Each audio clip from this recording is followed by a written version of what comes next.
வணக்கம் மக்களே, welcome back to கொஞ்சம் உப்பு நிறைய காரம். இன்னைக்கு நம்ம பார்க்க போகிறது ஈஸியான டேஸ்டியான ஹெல்த்தியான ஒரு ரெசிபி தாங்க. என்னன்னு பார்க்குறீங்களா? Veg omelette. எக் இல்லாமல் ஆம்லெட்டா? வாங்க எப்படி பண்ணுறதுன்னு பார்க்கலாம். இப்போது வெஜ் ஆம்லெட்டுக்கு என்னென்ன தேவைன்னு பார்த்துடலாம். ஒரு மீடியம் சைஸ் ஆனியன் எடுத்து வச்சுருக்கேன், 3 பச்சை மிளகா, ஒரு கைப்பிடி அளவு கருவேப்பிலை, கொஞ்சம் கொத்தமல்லி. இது எல்லாமே நான் ஃபைனா நல்லா பொடி பொடியா சாப்பர்ல போட்டு சாப் பண்ணிக்க போறேன். கடலை மாவு 1 கப்பு. 1 கப் கடலை மாவுக்கு நான் 1 டேபிள் ஸ்பூன் அளவுக்கு மைதா மாவு எடுத்திருக்கேன். அப்புறமா பேக்கிங் பவுடர், நோட் பண்ணிக்கோங்க, பேக்கிங் சோடா இல்ல, பேக்கிங் பவுடர் ஒரு சின்ன பிஞ்ச் எடுத்திருக்கேன். உப்பு தேவையான அளவு. அப்புறமா பிளாக் பெப்பர். நம்ம ஆனியன், பச்சை மிளகா, கருவேப்பிலை, கொத்தமல்லி எல்லாமே நான் ஃபைனா சாப் பண்ணி வச்சிருக்கேன். இப்போ நம்ம இதை ஒரு மிக்சிங் பவுல்ல ஆட் பண்ணிடலாம்.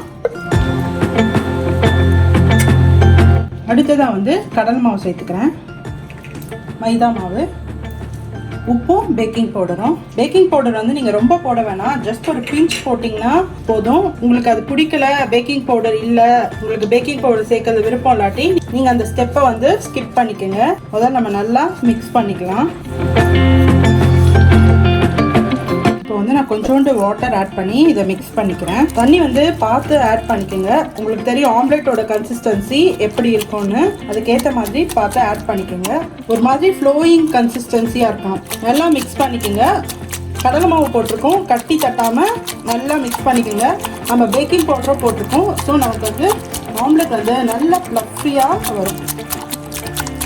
ஒரு நல்ல கனமான தோசைக்கல் காய வச்சுக்கோங்க. ஆயில் போட்டுடலாம். நம்ம போட்ட ஆயில் நல்லா ஸ்ப்ரெட் பண்ணிக்கலாம். அந்த மாதிரி ஒரு ப்ரஷ் வச்சு இந்த அளவுக்கு ஃப்ளோயிங் கன்சிஸ்டன்சி இருக்கணும். உப்பு செக் பண்ணிக்கோங்க. இப்போ நம்ம இதை கல்லில் ஊற்றிடலாம். கல் நல்லா சூடாக இருக்கணும், அது ரொம்ப முக்கியம்.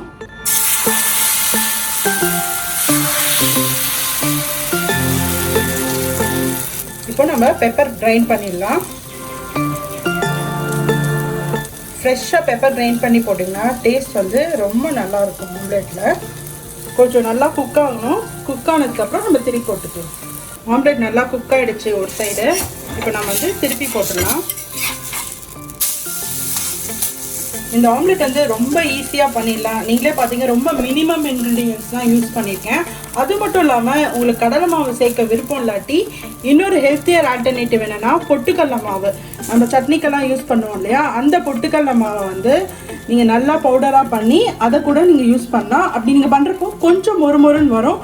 பட் ஆனால் கடலை மாவை விட பொட்டுக்கடலை மாவு ஒரு ஹெல்த்தியர் ஆப்ஷன் தான்.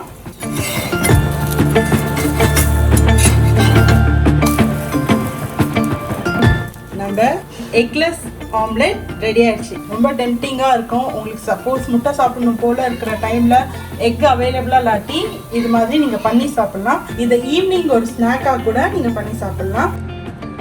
ஆம்லெட்டை டேஸ்ட் பண்ணிடலாம். பார்க்கறதுக்கே எக் ஆம்லெட் மாதிரியே தான் இருக்குது. இப்போ இதை நம்ம சாஸோடு தொட்டு சாப்பிடலாம். வாவ், ரொம்ப எம்மியாக இருக்குது. கண்டிப்பாக இந்த வெஜ் ஆம்லெட்டை உங்கள் வீட்டில் ட்ரை பண்ணி பாருங்கள். மறக்காமல் நம்ம சேனலை சப்ஸ்கிரைப் பண்ணிடுங்க. தேங்க்ஸ் ஃபார் வாட்சிங்.